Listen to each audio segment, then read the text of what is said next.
Nasawi ang isang incumbent na barangay captain matapos sa pagbabarilin ng riding in tandem sa bayan ng Taal nitong Martes ng umaga.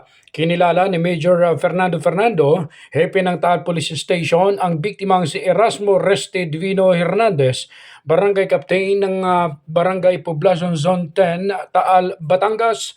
Batay sa report ng Taal Police, nakatayo si Hernandez sa harap ng kanilang barangay hall nang lapitan ng mga sospek at pagbabaril nito na bandang alas 7:20 ng umaga. Naisugod pa sa Limere Doctor sa Medical Center si Hernandez, pero biniwan din ito ng buhay habang nilalapatan ng lunas sa emergency room ng ospital. Agad nagsagawa ng hot pursuit ang pulisya ang mga di pa kilalang mga sospek na naparehong nakasuot ng helmet at naka-jacket na sakay ng itim na motorsiklo na tumakas patungo sa bayan ng Santa Teresita.